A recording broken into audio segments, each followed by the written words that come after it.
Correct కాదు. Personality లేకపోతే గ్లామర్‌ని దృష్టిలో పెట్టుకొని ఆయన్ని అంత మాట అంటే ఆయన పర్సనల్‌గా ఫీల్ అవుతే మీరు ఎవలా రెస్పాన్సిబిలిటీ తీసుకుంటారు అని కరెక్ట్‌గా అడిగారు.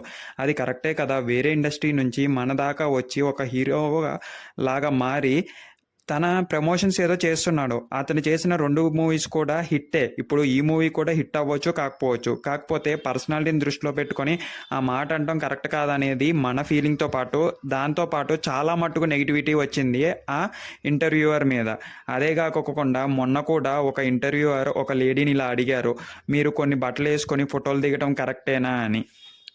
బట్ ఇవన్నీ కూడా పర్సనల్గా అటాక్ చేసే క్వశ్చన్లు అని నా ఫీలింగ్. మీరేమంటారో కింద కామెంట్స్ రూపంలో చెప్పండి. ఇలాంటి క్వశ్చన్లు అడగటం ద్వారా వాళ్ళ మనసులు నొచ్చుకోవటమే కాదు, చూసేవాళ్ళు కూడా షేమ్ఫుల్గా ఫీల్ అవుతున్నారు. మన జనరేషన్ ఎటేటో పోతుంది, కానీ మనం మాత్రం హీరో అంటే తెల్లగా ఉండాలి, కండలు తిరిగి ఉండాలి అనే మైండ్ సెట్ ద్వారానే ఉండిపోయాము. దీన్ని మనం ఎలా ఖండిస్తే ఆ ఇంటర్వ్యూవర్లు మారుతారో నాకైతే అర్థం కావట్లేదు.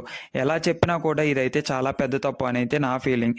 ఒక నల్లగా ఉండి సన్నగా ఉంటే హీరో ఛాన్సెస్లే కాదు ఇంకేమీ ఛాన్సెస్లు ఉండవా అని చాలామంది కామెంట్స్ రూపంలో అయితే పెడుతున్నారు. ఐ థింక్ హీరోనే కాదు చాలామందిని ఆయన ఊహించుకొని ఫీల్ అయ్యారని అయితే తెలుస్తుంది. దీంట్లో కిరణ్ అబ్బవరం ఇవంతా ప్రశంసించినందుకు చాలామంది కూడా అతన్ని అభినందిస్తున్నారు. బట్ ఇలాగ అడుగుతూనే ఉండాలి అని నా ఫీలింగ్ కూడా.